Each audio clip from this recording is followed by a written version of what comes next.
Is this episode 100? It might be. I think it is. It might be, yeah. Might be. Wow. Well, welcome to episode 100. Very special. We made it. Very special. Awkward high five. Here we go. Okay. That just happened. It did. Okay. And you didn't even go for it. No. Had zero desires. It's right across the table. Weird high five. It could have been really magical, but it wasn't. Nah. Because you didn't give any effort. Have you ever had a magical high five? Yeah. No. The only time you get a magical high five when you like get a hole in one in golf. You're like, that's a magical high five.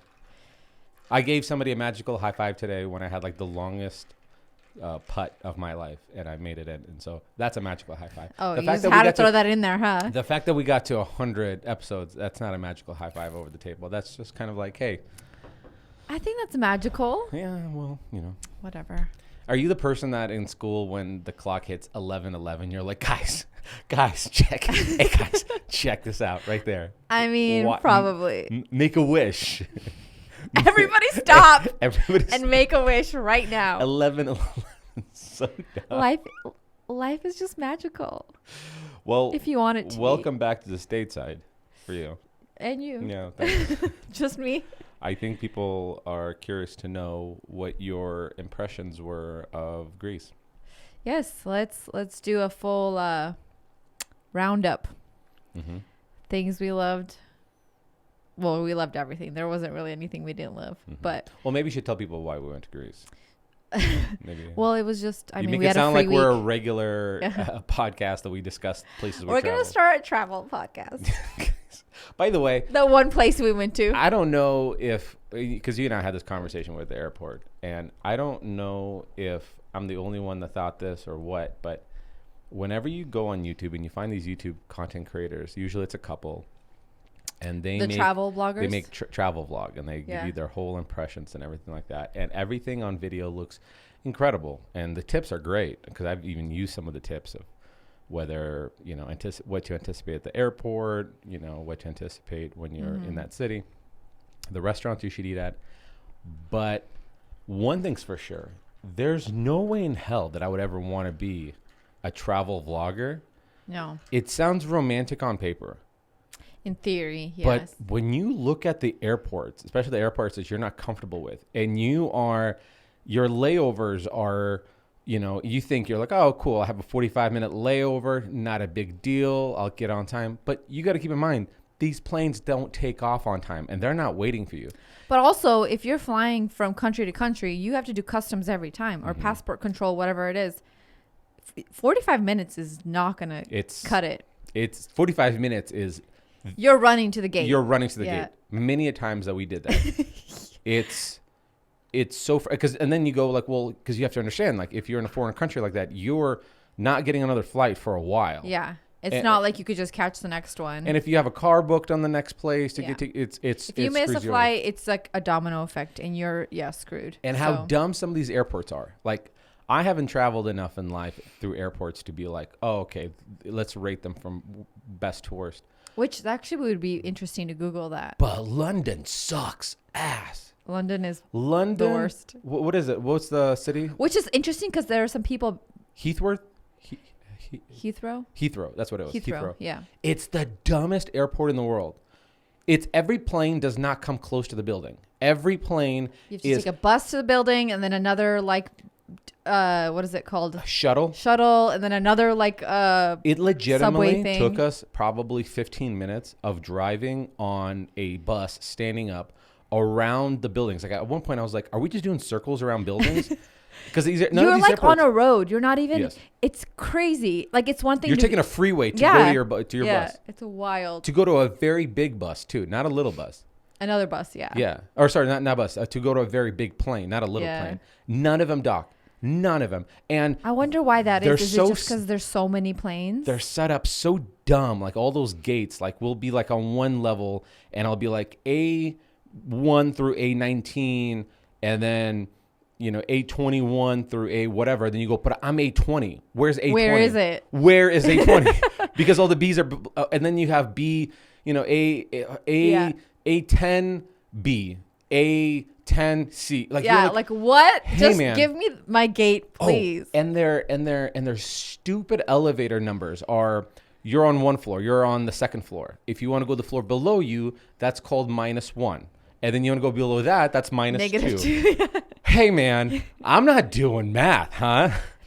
And on top of that all, when we were coming back, which, I mean, we'll talk about London, but when we were coming back, our airport, our Uber driver said that you can't actually get from terminal to terminal by like walking. Yes. You can only drive. So if we missed our terminal, which we almost did. Yes. Like we were terminal 5 in according so to on Uber. Uber. So we're hanging out. We're done. We did our whole thing. We're ending our trip after Greece back into London. That's where we're flying out of. We had a 24-hour layover, so we're like, let's see London. We figured out everything we want to see. Let's see London. We don't have service. So at our hotel, we plan a strategy where we're gonna set it all up. Didn't know this, but you can schedule an Uber at a scheduled location ahead of time. So you can put on a map, be like, well, we're gonna be the Eye of London. Let's get an Uber there at blank 12 o'clock. Yeah, because we don't have internet anywhere. Right. So you go London Heathrow, boom. Uber pickup, boom, set. Guy comes, picks us up. He goes, hey, what terminal are you?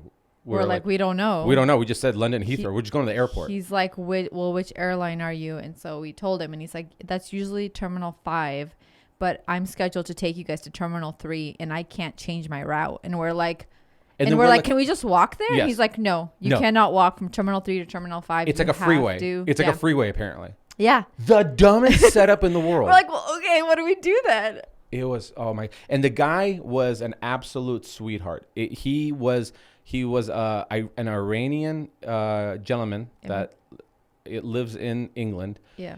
And he was so sweet. I mean, I've never had anybody go above and beyond to help you out. So typically an Uber driver would be like, I'm sorry, guys, you're going to have to get out because I can't change anything and get internally. Another Uber, yeah. And reorder it. But we're like, I don't have service. So I can't. Like, unless we pull up to a coffee shop. We can get Wi-Fi. I can't.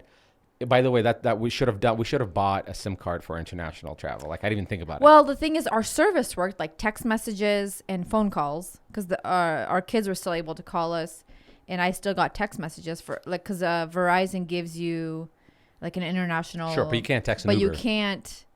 You don't have Wi-Fi. Correct. So we should have done something where we had buy like a SIM card actual or something data. like that. Yeah. So it was very frustrating on that account. Where was I going with this? He was really sweet. Oh yeah, So he's like, you guys, I can't change it internally. Can you, he says, try my hotspot. Like I'll turn on my hotspot, tether into it while he's driving. Yeah. And it won't let me log in through it. I'm like, oh my God, dude, like this guy's gonna kick us out. You're like sweating. We're sweating because we did the math calculations of like how long do we need to get to an airport. We're like, cool, it's an hour to drive there. Let's get there 2 hours early. Like we did our due diligence.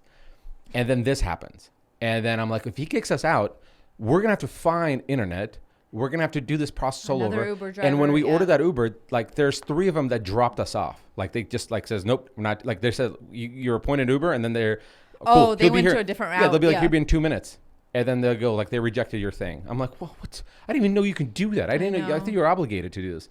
So I'm driving. I think like Uber reroutes them if there's like a quicker or like somebody on the way that's more efficient. I don't know. Probably. So he's like, try the hotspot. Hotspot doesn't work.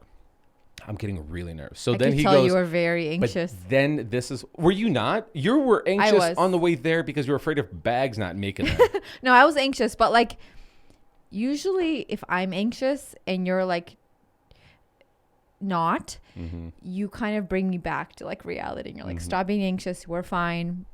But when you're anxious and I'm anxious, well, rightfully that was so. Just like, we're just like sweating bullets. Like, what are we gonna do? We're gonna be late. Like this, I just don't want to miss my flight. Like home. See, going on vacation, I'm not as anxious. So if we missed our flight, I'll be like, it's fine. We'll go there. But when you've already traveled enough and you want to go home, you're like, I'm gonna lose my mind if I'm gonna be. Yeah, this is like to travel back into the States. So it's like, it would have been just a whole nightmare to try to reschedule that. Yeah. So this is what the sweetheart of a man does. He goes, take my SIM card, put it in your phone, use my internet, go into Uber, cancel the trip, or no, change the trip, and then And then I go, oh, that's incredible. Thank you. So he's driving. He's handing me his phone. Yeah. And then I go, we're taking the I little, don't have the SIM little card. needle to like open my SIM card on my iPhone. He goes, oh, here, take my earring. So he takes an earring out, gives me the earring so I could use a pokey thing to this sweetheart of a man. Yeah. It was incredible. Really sweet. Yeah, that was, I can't believe somebody would go that far above and beyond to just any other person be like, hey guys, you got to get out. Yeah. Like, sorry. Yeah. Good luck. Yeah. And London is 1 hour, like this, like the city center is an hour away from the airport. That's a long time. So you got to really like. It's not a quick 15-minute drive. We thought it'd be like, oh yeah, like, mm-hmm. you know, just like 20, 30 minutes. No. Solid hour drive. Solid hour. Yeah. Yeah. It's quick. Yeah. I mean, but going backwards. Yes. We decided to go to Greece. Because our 10-year anniversary was coming up, and you asked me, I believe you asked me, I said, if you could go anywhere, like your dream vacation, where would you go? I can show you the world. Something, and something others. Words. I love you. We're gonna make out. Okay, go ahead. As you were. There was other things I was gonna say, but I probably shouldn't. Mm-hmm. Inappropriate. I remember you asking me, like, where would your dream vacation be? And I think I told you right away. Or at first I was like, I don't know. Like, I've never really thought about. Of course, when I was younger and would be like, ooh, I want to go to Greece. I want to go to, you know, like all the Italy. But then I like thought about it. I was like, I actually would really, Greece is on my top. I think I've always wanted to go to Ireland. And I mean, obviously like Italy and all those like beautiful places. But I think Greece was always my top 1 or 2. Mm-hmm. Wouldn't that be the case with like every girl? Yeah, probably. Yeah. It's because you see the pictures, you see the movies, you just like you see Mamma Mia once, and you're like, you see Mamma Mia and Mamma Mia 2, and you're like, I gotta go to Greece. It's calling it's like it really has a certain vibe that everybody wants to experience, and it's 100% true when you're there. So I think that's what I was like going for. I wanted somewhere where we could relax, have a beach, have the ocean, be able to like sightsee, have the beach and the ocean side by side, side by side, right next to each other. Be able to like do activities and sightsee, and it's like a little, you know, you get the best of like both worlds, all the worlds, both. Because you were going to show me the world. And so I think that's what I told you, Greece, and then I think you were that same day. You're like, okay, let's book it. You're making me sound out real cool. I know. Cool guy. You're like, do it, book it, let's go. Yeah. And I was like, what? Oh my gosh. What am I going to wear? So we flew from Boise over to London. Fast forward to August. Right. And then from London, it's just about here's the thing. Okay, tell us the thing. The most terrible part about traveling is the airplanes.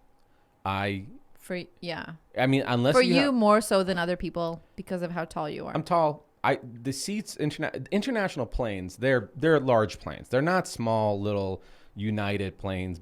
They're substantially bigger. There's like 3 sections of rows, right? They give you a pillow, they give you all that stuff, and they're great. You got a TV in every seat. They're great. Yeah. But the thing is, they're not great enough for you to be able to stretch your legs out when you're sleeping, which this plane had like laying room, like you have in first class, where you can lay in like this, what looks like a lazy boy, and you have your own little like cubicle separator. Oh yes, the 2 like seats. I am so curious to find out how much that costs, because if I was to take a shot in the dark, it has to be 5,000. The thousands. It has to be. I would say at least 5. It has to be.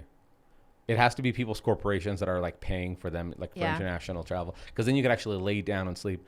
I'm just miserable. Those look comfy. Not comfy, but like comfy enough to be able to sleep on an overnight flight. Correct. For sure. Correct. And yeah. Sorry for you. We always try to keep you in like the aisle seat. We always try to, me and the airplane organization are and you. I think between you and I, I always take the middle seat. I always take one for the team. I appreciate that a lot. And well, you're like 5 foot nothing. So that's like I still have like a foot between my knees and the chair. You could sit and kick your feet up in the air and still be fine. Yeah. I have to like curl up so many different ways. Thing. Yeah, you have to have like your legs like completely separated, almost doing the splits. But you're only sleeping for like 20 minutes. Like you're not at a time. Yeah. I took a handful of melatonin and I slept for maybe 45 minutes. Yeah. It's probably me too. It was not. And but you're flying forward in time. Yeah, it's so the hours are changing very rapidly. Correct. So they would like dim the lights because it would be like to kind of mimic nighttime. But back home, it was still like middle of the day, so I wasn't even tired. Right. And so I was like, I don't feel like sleeping. And then you gave me melatonin, and I guess I've never taken melatonin in my entire life because I took it and did not feel well. Yeah. I got nauseous. I felt like I was going to hyperventilate. I started getting the feeling of like right before panic attack, like the heart thumping, the sweaty, like clammy hands. And I was like, oh my gosh, if this happens right now. And on top of that, I felt like I was going to vomit. And I was like, this flight is going to suck. And so can I tell you something? But at the same time, I'm sleepy because the melatonin like is working. See, the joke was going to be, can I tell you something? That was the melatonin. That was the roofie. Did you roofie me? Yeah, I roofied you on the plane. Nice. Well, I would have roofied myself, to be completely honest with you. Like, if it means just to get over this 12-hour, 13-hour flight. Yeah. Oh my gosh, I didn't feel well though. It's not worth it, babe. Don't do it. The roofie part? I don't know. It knocks me out. Don't do it. Okay. And then it probably was like, I don't know, maybe it was like a good 45 minutes before I like felt okay again. But you were sleeping and I was like going to wake you up and be like, babe, I don't feel good. So what am I going to do? I know, but then I was like, what is he going to do? Just like rub my arm. I love that you had this reality like. It was exactly what I thought. He's like, what is he going to do? Just be like, oh, it's okay, babe. Yeah. And then go back to sleep. I'm not going to have this like solution. Somebody, I need ginger ale. I need ice. Yeah. Ginger ale. I need an Advil. I need a cold cloth. Stat. Do you have lavender essential oil? Time is ticking. If we're going to fix this. Stat. I have to give her the special treatment. Oh my gosh. So I was just like, so I like turned on the TV and was kind of watching, but it was a good, 45 minutes before I felt okay. Not to jump around too much of the story, but it was so trippy flying back because everything was completely reversed. So when it was daytime here, it was nighttime there. Yeah. And we left daytime noon and then we flew in and basically for 24 hours, the sun never set, right? I know. Because we keep flying back. Chasing the sun. And I was like, can we... Like, when does this stop? When can I go to bed? When can we go to bed? Oh my gosh. Oh, that last flight essentially, was like rough. when we flew back into town, it was like 10:30 at night. It's finally sunset. Right. Yeah. And then I realized I was like, we've been up for 24 hours. Yeah.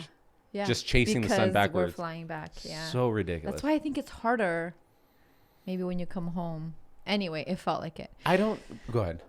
Well, I was going to continue on our story. Yeah. As we're still in this kind of pause, I don't understand how people enjoy traveling. The jet lag I can't. You're still dealing with it. I'm still dealing with it. This is 4 days later. Yes. 5 days. You're going to bed like 8 o'clock every day later, now. Yeah. Yeah. I've been going to bed at 8. That is. And somebody. I put the kids down and then I'm out. You go down. For somebody that is like a night owl. Yes. You're always out to like midnight watching, taking baths and stuff. Yeah. I have been waking up earlier, which is nice, but I'm still tired because I wake up at 3 a.m. and I can't fall asleep for 3 hours. But sometimes I wonder, like, I get it if it's like, okay, once every 10 years you take a big trip internationally like that. But the people who do that, like constantly, my agent and I were talking, and he was telling me how they go to England to see her family every 15 months. And I go, how long do they stay? I would divorce. You would divorce. I don't want to see family that often. I think the trick is if you go, you stay for an extended period of time, like weeks, because I think 7 days is not enough for like the jet lag to wear off, and then you're going back again. But so then like you're still dealing with the jet lag when you come back. You obviously do. But I think at that point, if you're going to travel that long, you need to stay for a long period of time because then it's worth it. Makes sense, yeah. But yeah, I don't know how people do it every year. But I don't know how people take a month off.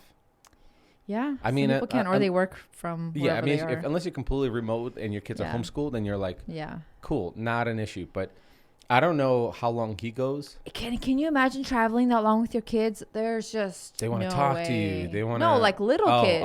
Like 2-year-olds. Like Right. there's plenty of little babies and toddlers on our flights. Yeah. And I was just thinking, I can't imagine like my kids, even the boys who do really well on airplanes, would not be able to last. There's that only long. so many sodas they can drink and snacks they can have and movies they can watch before they're like, "Can I run?" Yeah. Like, no, And they're on our way back. I remember I was trying to sleep. It was from London to Seattle, and like I'm not even kidding you, for like 4 hours in the back of like, you're like sleeping, but you can like hear stuff. Mm-hmm. I could hear this kid, and he was probably like 4. Dad, I want to sleep. Oh, I remember that asshole. Dad, I do. I remember him. I want to sleep. Yeah. But he had a cute like British accent, but it wasn't cute at that moment because I wanted to hit him. Yeah. For like hours, he was just By the way, saying, when Dad, you I speak want of violence to sleep. towards children, it turns me on. It turns you on. And I was just like, for the love, let him go to sleep. And I was like, why is his dad not letting him sleep? I think I'm assuming the story is because I think his dad wanted him to sleep and shut up. But I think he couldn't fall asleep. I want to sleep. He kept saying, Dad, I want to sleep. Yeah. Dad. And I was like, so loud. Oh my gosh, go to sleep. I remember him. I'm like, sir, can you let him sleep? Give him some of Alex's melatonin. Yeah. Kid, this is just come over. Kid, you like candy? Yeah. Take the whole bottle. Yeah. Oh my gosh. But I can't imagine our kids. But anyway, that's the whole flight situation for us. We don't like it at all. I don't like the people who are so optimistic. They like, we have some friends. Maybe if we flew first class every time, it would be maybe that'd be a very different story, but we would also be very broke if we did that. $5,000 for a flight. We have some friends that I was talking to them. They did some international traveling, and I'm always like, how do you guys do it? Like, aren't you like frustrated by trying to figure out the monorail system and transportation? And he was like, well, our kids are pretty chill, and it's kind of like an adventure. And I'm gonna go, not for me. I don't like it's stressful. Don't tell me that. Don't tell me that. I'm not I'm not a person, I think, who gets stressed very easily, but for some reason, traveling, especially like internationally, long periods of time, stress me out. It's losing the baggage. It's, if we don't make this flight, we're going to be back a day. That means we're missing, like, we already paid for the hotel. Right. Like, we're missing a day now. Our stay is going to be backed. Right. Anyway, it's that whole thing of just things need to align just right. And they did for us. They did. They really did. We didn't miss any flights. Everything was on track, which was wonderful, because then I was hearing horror stories about flights being canceled. Mm-hmm. Well, I was flying out of South Carolina or North Carolina just a couple of weeks ago, and literally my flight a couple of hours before taking off, before we even get to the airport, I'm reading an article that 800 flights were canceled in the East Coast, and I'm like, is my flight canceled? You're like, oh, do I need to look again? Right. Yeah, and then like right before we left, one of my friends told me her parents were flying to Ireland, and their flight just completely got canceled. And so it's like, what do? You've already had a hotel booked. Now you have to like figure stuff out. Jeez. But that was fine. All in all, like nothing. Yeah, we didn't miss anything. Our baggage wasn't lost. You have this thing, and I don't know if it's just you or the majority of the gals, but you guys, I want to say majority of you gals, just the same way you guys like murder mystery stuff and this crime stuff. That's why you guys don't want to be left alone by yourself, because you've seen love reading every scenario and watching it. Of a killer, and how we can't stop. You guys do the same thing of like sharing stories and hearing stories about luggage being lost. And it's like, why tell me this? It's like having a friend going to the hospital to deliver a baby. They're like, I think we're gonna deliver a baby. Well, I have a friend who had a miscarriage at the thing, or the baby didn't make it. Well, you're like, don't tell me this. You guys don't share these stories, but you guys do share, because that's pretty brutal, right? That's pretty extreme. It's too far. But you guys go like, oh, you're staying home alone? I had a friend who, got kidnapped because they were home alone, 3 times. Yeah. Or my friend was traveling. Oh, you're traveling? My friend was traveling. Their luggage never made it. Yeah, like, cool. And then you hang on to that because you're why like, do you guys our luggage do this? is going to get lost. I just know it. You're like waiting for that situation to happen. So I think we as guys have this thing. And I've noticed this through sport activities where, like, for example, in skiing. Why are you sweating? Because I'm nervous talking to you. In skiing, they what you never want to say is, hey guys, one last run. Yes. Because that's when you get hurt. It's right? the mindset. Right. In golf, Kyle, what do people usually say in golf? Like I have, every time somebody tells me, is like, all right, buddy, here you go. Put it right in the hole right there. And I go, cool, here we go. No, and I'm then not going to do shanks it. it. Is there anything I'm missing in golf? Like,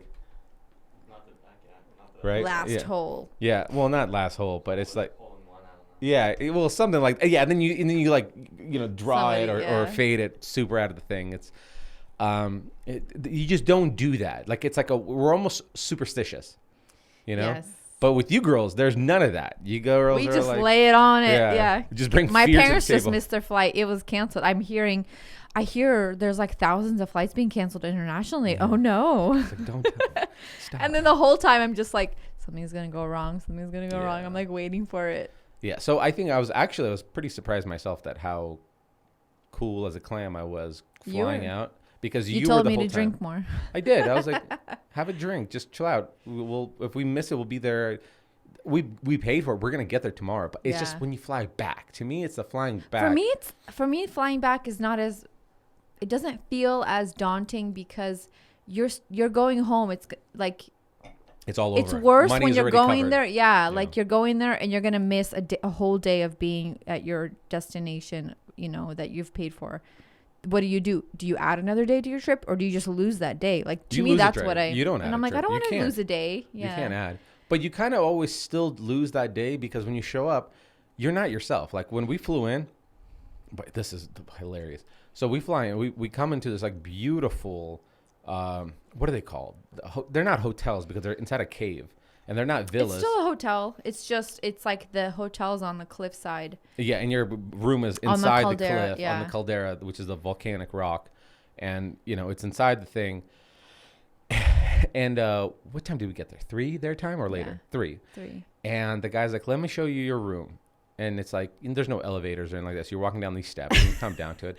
And he goes, okay, well, so let's backtrack a little. Mm-hmm. This is after 17 hours of flying, and you were done. Yes. You were like, I will fight. It was like more nighttime. It was like in the middle of the night. I'm glassy-eyed. Yeah, it's sunny outside. It's 3 o'clock. It hit you so quickly when we were in the car from the Uber. We're driving. It was about a 40-minute drive, and I think that's when it hit you. You got super tired. So we get there. We have to we check in and everything. He's telling me about before we even leave the thing, the reception desk. He goes. He's explaining to me about every sailing package they offer, different boats that you could every rent. Single restaurant that's like on the strip. Every restaurant, and I'm like, okay, the restaurant is informative, and then I made a mistake of him going like, and he's like, would you like to hear about some of our sailing options? And I know you booked like a sailing thing, and I was like, sure, because I thought he's going to be like, oh, we have, you know what I mean, like, and then be like, but your boat. No. But he goes, we have this boat. And this boat comes with that, and it's nice, and it's this much a day. And then we have this boat, and then this boat is this much, and it comes with this. Every single boat had like another 5-minute spiel. I was like, I want to burn all these boats. I want to burn them all to the ground. I hope you guys don't have a single boat that works on this island anymore. And then he goes, okay, finally it's all wrapped up. And then he's like, let me take you to your room. So he's walking us there. We're walking down. It's not a lot of steps. They're beautiful white steps. We go into the thing. It's all like the white hotels that you see on the pictures. It's beautiful. They're poor bellboys because they don't have any elevators. Obviously, it's like it's a third world country. Steps. So these badasses throw our luggage on their shoulders and they're are not walking down. Big people. They're small. They're guys. Small Greek dudes, and they're like, they're trotting up and down these stairs all day, all in the sun, up and down, carrying people's suitcases, carrying. You and I are not carrying anything, and we're panting when we come back up. We're like, we're going to dinner. I mean, these people are carrying suitcases all day, and on top of that, they're carrying food up because of a room service and stuff that they offer. I just can't believe it. They are fit people. But they don't look fit. They're just lean. Like they're lean. That's what I mean. Like they're lean. I'm sure their legs look amazing. Yeah. So, I'd like to not think that you check out other guys' legs. They were wearing pants, babe, the whole time. So we finally get to our room, and he's showing us every piece of furniture that exists in this room. He goes, right here, we have, how you call this? Yes. I was like, robe? Yes, robe, thank you. Yes, robe, thank you. We have robe, and then you have a robe too, and she has a robe, and you both have robes. So you don't have to put on clothes. It's okay. Just put on a robe, and then over here we have a mini fridge. We have water or whatever refreshments you like, and it's in a cabinet, right? So he's like, oh, and make sure you keep the cabinet door a little bit open because if it's closed, and he's like looking for words. Yeah, because it's hard. And my eyes are just dropping down. And then he's showing us to the bathroom, and he's like, here's the toilet. Yes, and then if you need to go to the toilet, it's right here. We could have found this. This room is not big. To make it sound, this is the left wing of one the sink. Mar-a-Lago Hotel. He's like, I was kind of like laughing because I could tell you were like done, but you were being very nice and just like I was holding my tongue. You were holding it in. I was holding my tongue. And as soon as he left, I zonked out for like 4 hours or something like that. I was out. Oh my God, that guy. It was just so funny when he was like, here's the toilet. Yes. And we're like, okay, cool. We could have just found this on our own. Right here, you can put your clothes. Some part of me wants to think that he was trying to prolong this so we could just give him cash. Oh. Be like, hey, thanks for showing this. And he just kind of like. He just keeps going. What else can I show them? Let's see here. Maybe I do another round. You have phones? Yes. Oh, good. You can plug it in right here. Yes. Here is one sink. Here's two sinks. It was frustrating. Soap and body wash and shampoo. And also how you say the other conditioner. Yes, conditioner. Conditioner. Yeah, you don't have to use it, but it's there for you. It's no problem. All in all, I mean, it's very nice. I think they're just trying to provide the service of like, correct. This, we want to show you everything. I'm sure people ask a lot of questions. Have you ever booked a hotel where somebody had to give you a tour? No. Never in the history of things. No, this was the first time. This is my first. I think they're trying to provide the experience of like, this is like showing this is like our thing. Me how to use things. Toilet. You should have asked him, how do I use this? Do I go upside down into it? Do I dip my head and then flip it? Hey, do you want to put your phone on silent? Yeah, it is. No, it's not. Oh. Because that's the second time it's wrong. Wrong? Yeah, but then, so that first day we still did like dinner and got to enjoy the. By the way, it was really interesting about dinners because when you look Are we tackling food? No, we're just jumping around. Jumping around. What's interesting about dinners right now, I'm mentioning about food is you would expect that when you go to a place like, let's say Mexico, you're going to find a lot of, traditional stuff, but then authentic stuff somewhere else. But then if you want to have like the really, really nice Mexican dining experience, you have to go to a special place. On this island, Santorini, it felt like every nice restaurant that exists on the island, it seemed to me like their culinary stuff was like the highest elite, as if it's like the nicest restaurant in the city that you live in the States. Yes, that's what. But every restaurant felt that way. So here in Boise, like we have Chandler's, which is like one of the best, right? Yeah. And many other restaurants like that here. But when you go to that kind of caliber, you're expecting, okay, when I order X meal, it's going to come small, it's going to have this crazy presentation, it's going to be delicious, and it's going to be expensive. That's every nice restaurant. Yeah.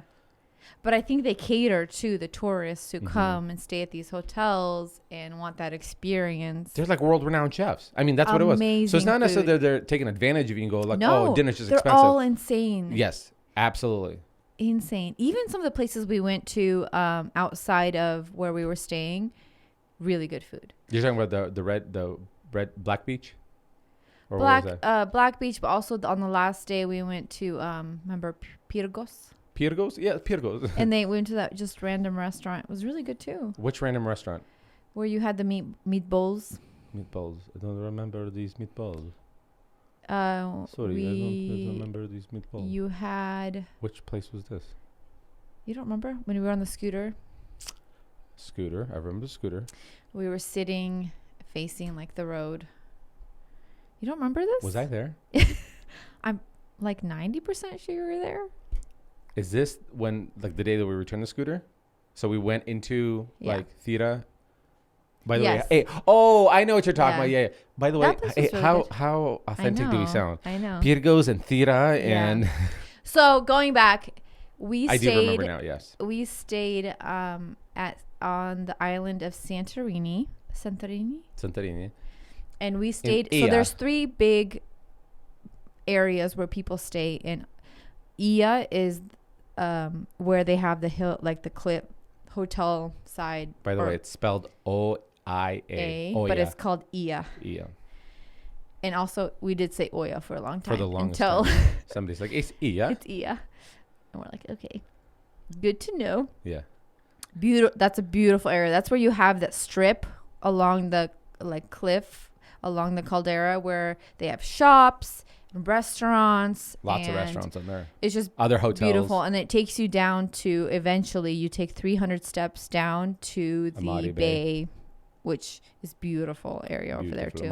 Bay. We never took the steps. We just went around on the moped. Steps. Yeah.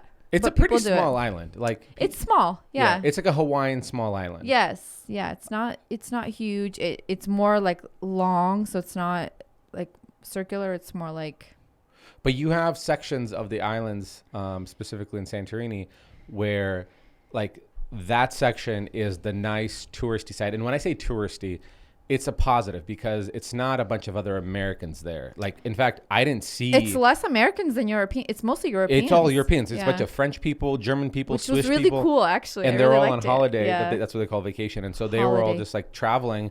I did not meet a single person that I was like, oh, that's a clear American person. Yeah. It was really cool to see that because usually you go to Hawaii, it's mostly all Americans. Yes. You go, other places, it's mostly Americans. This is really cool to see a lot of people from mostly European countries. Right. So we stayed in Ia, beautiful area. And then there's also more like inland. Or I guess south, there's Fira, which is like another big city. And then what's the other one that starts with an I? Imirevogli. Is that how you say it? Imirevogli. That's where we're trying to get fuel. Yes. And those are the 3 big areas people stay in. Fira's more like, how would you describe it? Listen, if you want to stay at a really nice place, go to Ia. Yeah. if you want to live amongst like locals, then go to Fira and Fira. And when I say locals, I don't mean like locals. So what ends up happening is a lot of these hotels, they have their hotel staff. I mean, they provide high-end service. I mean, they're excellent people, but they are only there for the season of the hotel stay. So when summer's over, they go back to Athens, which is, so how many people he says is Santorini? 21,000 people? About 20,000 people, locals that right? live there. And then Athens is 40 million? Oh, no, sorry, 4 million. 4 million in Athens. Yeah. So when the season's done there, they all go to Athens. Most they take of them a ferry live in Athens and go there. Go back. And these are young people who are like in the food service, the hospitality industry. That's so interesting to me that they do that they come to Santorini from the months of, like he said, March till about November. That's their like high season or their season, and then they all go back home. And here's the thing: this is how they make it worthwhile for them. The hotels provide their employees a place to stay, so they provide food and lodging, and for them to be able to work and work and stay. So they drive to places like Thira. And it's Fira, and then what's the other place you said? Imirevogli. So Imirevogli and Fira, they have a room for them, and they pay for their transportation and their food, and so that's for them to come to work and do that. When that's over, they go back to Athens and they just take however many months off. 5 months, you said. 5 months off, and they just kind of. But when they're here, they just work. They're 7 days a week.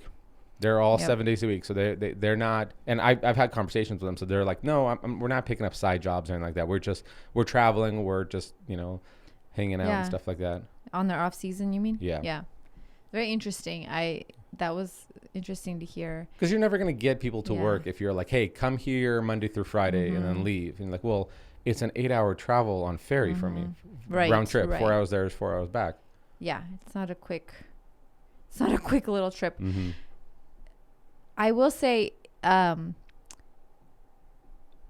here in the States, we have like a lot of developed areas, neighborhoods, subdivisions where you have like these houses. There's none of that there. No. Which I don't know if people know that like most European countries are like that though, right? Subdivisions, no. They don't have any of that. Well, I've never really traveled to rural parts of different countries. Yeah. Most of them, well, even on top of that, they have sections where It's houses more would like, be. yeah, it's more like sections. You don't have these like Nobody's paying almost like HOAs. neighborhood. Nobody's Yeah. nobody's getting So that was, emailed like, because your camper's up interesting, front too yeah. long. Like, that's not a thing. Yeah, it was interesting for me to see because when we drove from the airport's located in Thira, which I don't think people really stay there. It's more of just like this. It's the capital, I believe, but I think just the airport is there. There's nothing really around. Right. And when you drive, you're driving along. You kind of drive along the coast, but you'll just like see these random houses on like the cliff or like on the hillside, and they're just like so sporadic. It was just really interesting for me to see. Yeah, for sure. That they're not like in neighborhoods like we're used to, and that's just something that's like such an American thing. I thought of. I was like, that is really such an American thing. It's like these like neighborhoods and these subdivisions that have names. So one of the most common YouTube questions I get is anytime I have somebody who follows me on YouTube from another country. Right. The comments are always like, American homes are made out of paper. Why are they made out of paper? Our homes here are made out of brick. They're made out of stone. And I sat down with some of the locals over there. And when they say paper, they mean wood. They mean like wood and drywall. They think drywall is paper. They think it's like a paper origami thing. Yeah. And I sat down with some of the locals. They saw that I had a YouTube channel. They saw what I do for work. They saw I remodel houses. And they're like, why is it made out of paper? And I was like, well, what you guys don't understand is you guys have seasons that would have hurricanes. You will have only hot seasons. You don't have any cold seasons. So you have to figure out how to build structures that could keep the houses colder. So their houses are smaller and they're all made out of cinder block or stone, period, or brick. That way it stays cooler. And anytime they can, they want to build inside the cave for that shading and the cooling. And you want to create that structure that will prevent any kind of hurricane or the damage from the water from any kind of tropical storms or whatnot. In the States, depending where you live, like where we live right now in Idaho, we have both hot seasons and cold seasons. So the way we build them, it has to be a structure that can keep it cool, like stone would, but also hot, the way stone wood could not, or warm in the winter months. When it's like 20 degrees outside. Yeah. Minus 10 Fahrenheit sometimes. Yeah. And so you have to be able to play that. Second of all, we don't have where we live crazy storms and winds the big bad wolf will go and blow your house down. So why overbuild with stone, which could keep your house cool, but not keep it warm in the wintertime? So the insulation part is missing. There's no need to overbuild, and we have to be able to play both sides of the temperature climate. And then because that's the case, when you land on, using wood and 2x4s and insulation and drywall, and you accommodated both climates, well, at that point, you now have the ability to also modify your house. So if you outgrow your income tax bracket and you go, maybe I wanted to add on to my house instead of moving because I have prime real estate, you can. You can knock down a wall and add on to it, and you have a mother-in-law suite if you wanted.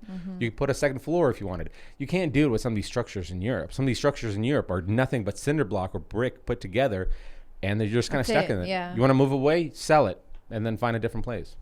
That's interesting. That's my answer to why. How much more expensive is it to build with like brick or stone than what we have here? I don't know how much more expensive. I mean, brick and stone's very expensive. But when it comes to building a structure, you always have to consider there's an overall price point, which the price point's always like all together. So right now, the going rate for per square footage, and that includes your lumber, your drywall, your insulation, your electrical, your flooring, whatever it is, roofing, per square foot is roughly around $350 per square foot. Right. It's a lot of money. It used to be 250 square feet per square foot 10 years ago, maybe. So I don't know. Stone is very expensive, and 2x4s are a lot cheaper than stone. So you have to kind of play it by that. That is very interesting because they even told us, the locals, that they don't get like rain really ever there. It's just so interesting. So it's like everything is you don't see like green grass. Nope, there's no green grass, and everybody in Europe is using bottled water because they have plumbing in their house, but that plumbing, the pipes were so old that you only really use it for like laundry or maybe rinsing off dishes. Yeah. But everything else, you're cooking with everything's bottled water. Bottled water. You go to any restaurant, they will bring you bottled water. Bottled water. You see people, if bringing cases of bottled water to their houses. Yep. And another interesting structural designs there was because their houses are small, they're white. All of them are white, and it's not because everybody agreed on. It looks the color. pretty. Yes, it's an energy efficient thing. It reflects the heat off so it's more of an energy efficiency thing. And then on the roof, they all have one. I don't want to say giant, but one solar panel that looks like roughly like a 4x8. That's what it looks like, 4x8 feet, and it's got a cell, like a round cylinder cell, and that's the battery, and that's for just heating water. So essentially, they have running power to the places, but to heat up water, they're using the solar powered panels that's on every house.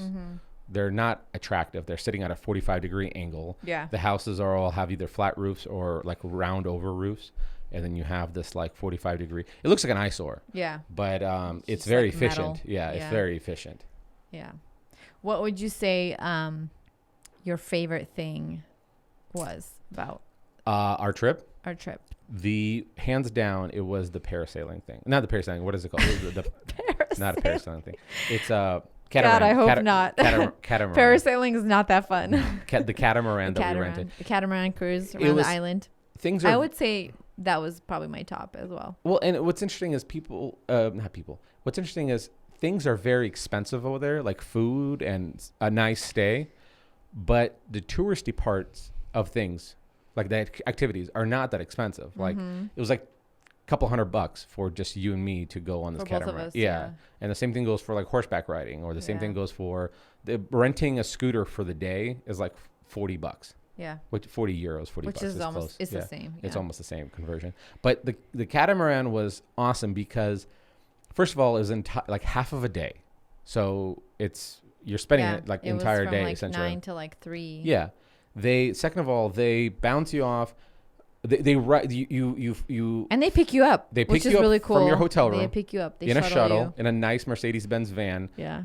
Dimitri can come pick you up. Dimitri will come pick you up. Demetrius. I thought it was just Dimitri. With his son. And so they'll pick you up. They'll take you straight to the thing. And then when you get on the catamaran, they don't overbook it. There was only 15 people per catamaran, and these are giant catamarans, so you have plenty of room to go wherever you want. Some of them book more, but I think the specific one we got, correct. The company that we went through was really good about not overbooking. In fact, that just takes some people off and put them on the next boat. They put them on the next boat, which, by the way, it is called Star Sailing. Santorini Star. Santorini Star, yeah. Wonderful experience. I would recommend you guys to do that. All you can drink, so they're constantly coming up to you, asking if you want wine or beer, constantly refilling you. They go around with the rest of the sailboats, so you kind of have this cool nautical experience. And you're like waving to other people. It's really fun. And you're riding around all the islands really close, and the captains are wild men.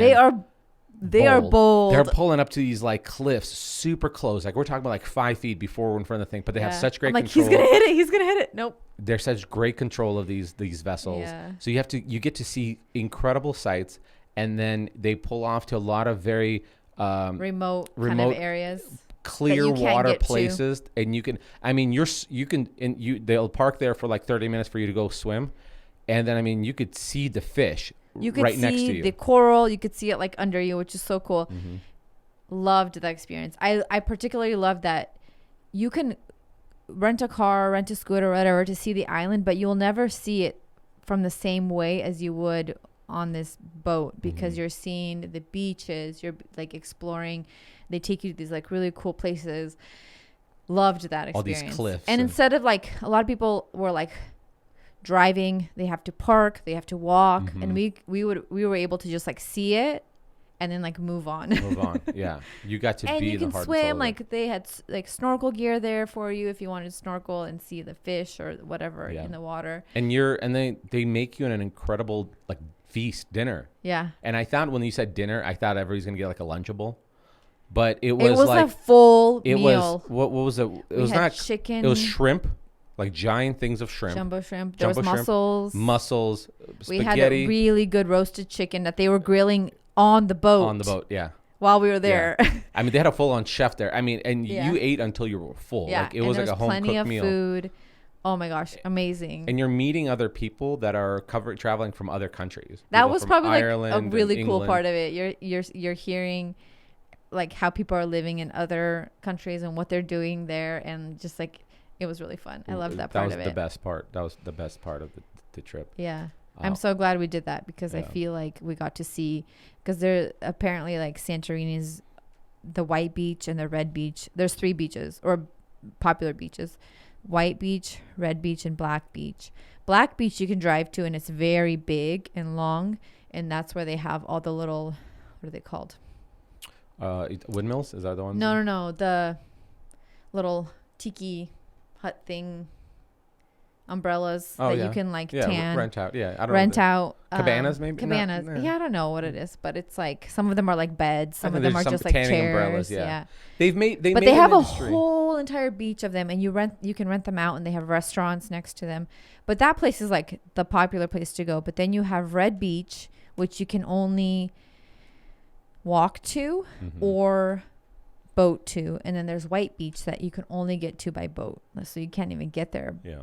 By driving or walking. So that was really cool to experience that. And then we got to see some of the cliffs at the volcano, the caldera that was made, but you see like the other side of it, which was really cool. There was some really cool. It's definitely an incredible firsthand experience of like on the ship and the stories they'll tell you. And then you get hot, and then you like go jump in the water. I loved the whole half-day thing. I feel like that was like a perfect amount of time to be on the boat and experience it. And then you see a bunch of other boats kind of taking the same course as you, and it's really fun. Let's finish this up with the food, because we kind of did on the food, but in terms of dietary stuff, one of the things I was really impressed about is the fact that you have a lot of dietary restrictions in terms of here in the States. For sure. What the foods that bother dairy. you, the sensitivities. Can't have a lot of grains. And I don't have any sensitivities, but I know that if I have like traditional, you still get that like bloating. Yeah. If I eat pasta, I'm bloated. If I eat a sandwich, I'm bloated. And the wildest thing to me is none of the food affected you or me there. I ate pasta almost every single day. Yeah. I did not restrict myself. When I'm in the States, I don't do breakfast, I don't do lunch, and I just have one meal a day dinner, like that intermittent fast, prolonged period of time. And that's the only way I can keep like my metabolism in order, not be bloated, stomach flat. Yeah. Over there, you and I had a giant breakfast every morning with eggs and fruit and the pastries, whole shebang, right? Espressos every single day. Then we had like a euro each of euro, because euro is money. You don't say euro. Yeah. Euro is the currency. For lunch. And then for dinner, we'd have this like nice, delicious sit down dinner. And then your stomach is still flat. Nothing's bothering you. You're not bloated. It's like, it's wild. It's so wild. The food is incredibly delicious. Well, you're talking about the nice restaurants and stuff like that, right? But even though like the gyros we had, I feel so like authentic when I say it. They were delicious. Very delicious. You know what I noticed about gyros is compared to like the Gyro Shack here? Is the Americanized version of it is drenched with tzatziki sauce. Oh, and there it's mostly I didn't taste any tzatziki. I mean, maybe it's there. You do, but it's more like subtle. It's very very subtle. So like I think their what is it called? Ratios are like perfect. Versus here, it's like taking your ratios wings here, and like ranch dressing, drenching it. Yeah, I mean, really good. Even like some of the like lunch places we went to, I feel like I didn't have anything where I'm like, oh, I didn't like that. Yeah, delicious. And nothing. Obviously, the sit down restaurants that we had like dinner at and stuff were just top notch because they were, I think they're catered towards all the tourists that come. Right. I haven't had ice cream, like legitimate milk-based ice cream. It's been at least like 8 years, I want to say. 7. Sure. I had ice cream there. My stomach didn't bother me at all. That's wild. That is the wildest thing to me. I'm like, should I even try this? I feel weird. Yeah. Should I? And I did, and it was fine. Yeah, it's so crazy. And the guys were telling me specifically about like pasta, because pasta is one of the things that blows my mind. I've had a lot of it, and they were saying that you can order like European made pasta on Amazon and have it delivered to your house. You have to make sure to see what's made from. Yes, where it's made. But even the rest of the foods, I was like, you can't. It's wild, like how much food we ate, but we never felt like we went to Hawaii, and I was like, oh, maybe we should take a break from food. Yeah. But here they're like, no, it's just. Yeah. Yeah. The only time I like didn't feel well, it was literally just on the plane, but that's from like sitting and. Right. Not. We covered that part already. No. Well, the fact that I mean like from the food, like even on the way back. The plane food. Well, that's like a Lunchable. That's not a Lunchable. Yeah. The freeze dried. But I think it's also like you're eating, but you're also sitting for like 12 hours. You're not meant to be sitting. You're not. Yeah. Your body's just like, what is happening? All the blood is going into your ankles. 50,000 feet in the air. Yeah. Not good. Yeah. But man, that food. I will say, if you're going to go to specifically Santorini, we loved Santorini. We were going to kind of island hop for like a day or two, but we decided not to because there's just so much to see and do there. I didn't want to like cut it short. Right. And you too. And we're like, if we're going to spend, because I think Mykonos is at least an hour and a half to 2 hour ferry ride. Athens is like 8 hours. So if you're going to do that, you have to pack up your bags, go get another place, stay there for a few days. Yeah. It doesn't make sense. It doesn't make sense at all. Hop. No. So we're like, let's just stay. There's so many beautiful things to see and do and experience. So we decided to stay. And I'm so glad we did, because we ended up renting a scooter, and we like went around a few of the cities and explored. Everything. So I would say if you're going to go do the scooter thing, I think it's well worth it. Yeah. Do not rent a car. Do not rent a car. Yeah, it's chaotic. But also, one thing I wish somebody told me, and I learned there, when you go to international countries and you rent a scooter or anything there, you need to have what's called an international driver's license. Yes. Now, it's very easy to do. It's not as intimidating. All you do is go on the website called EITA, and for like $30 in 15 minutes, you just click a couple of check marks. You're not being tested or anything. It's just basically an application. It's just paying for it. And then in 2 hours, they email you the thing, and you can walk into a place. But do it ahead of time if you can. You can do it there or ahead of time. Ahead of time is better, but I did not realize that you have to have an international driver's license. No idea. But it's just a filing fee. There's no test you're taking there. Nobody's going to show you signals and signs that you need to figure out. You just have to like upload your driver's license, right? Yeah, a bunch of this kind of stuff. Yeah. So clerical work. So that's a good thing to keep in mind. To keep in mind, but I would rent the scooter because the roads are very narrow, a lot of them. If you're comfortable. People drive crazy, the locals, because they've lived there forever. Correct. They'll pass. There's a lot of tour buses, and so they're trying to make these like really tight turns, and it's like if you're in a car, it was stressing me out. Right. Oh, for sure. A lot. So I would say the scooter is the best way to go. One thing I was very surprised about was how many ATVs. ATVs, four-wheelers are there. Yeah. I was not expecting that. I thought it was just like cars and then like the mopeds. That's only in the recent years. That's recent, very recent. It was just, it's another way for them to. Yeah, there was some side-by-sides. People were renting. If you're not comfortable on a motorcycle or a moped, don't get the moped, because it takes a certain level of balance, and like, because you're going to a European country that's aggressive drivers of locals, and the streets aren't great. There's a lot of bumps and there's a lot of hills. If you're comfortable on a motorcycle, then you'll be fine. You'll be maneuvering all around. You have to do that. You have to be an aggressive driver to kind of. But if you're not an aggressive, if you're not comfortable on two wheels like that, just get the ATV, the four wheels on the ground. You'll be completely fine. Yeah, you just have to. It's more of like a car where you can't maneuver around. Correct. Cars, but it's easier. You'll be safe. Yeah. You won't lose a leg. The car thing was just like, ooh. Yeah. Stressed me out. Well, that was a fun trip. It was, it was amazing. And then we got to do London for a day, which I was very pleasantly surprised. Not that I had like expectations, but I think I wasn't expecting to love it that much. I would love to go back to London. Really? I really enjoyed it there. You want to go back, even though you saw everything there is to see? Yeah, because we didn't really like get to like eat at any restaurants. We didn't, I want to like go walk into some stores that we have here that I could totally just go shopping at here. But it's way better there. Because it's all there's like a strip that we were on that had like Burberry and all these other main name brands. No, it's not that. It's not that. I just loved experience. I don't know. It was really, really cool. It felt like a little bit like New York City, but way more spread out. And I don't know if it was there because we were there on a Sunday, but way less. It felt like way less people. Yeah, but you see how many people came out as the day went on. That's true, but you still didn't feel like you were shoulder to shoulder. That's like true. I feel like in New York City, you're shoulder to shoulder with people. Absolutely. And you're just walking and like trying to like get by.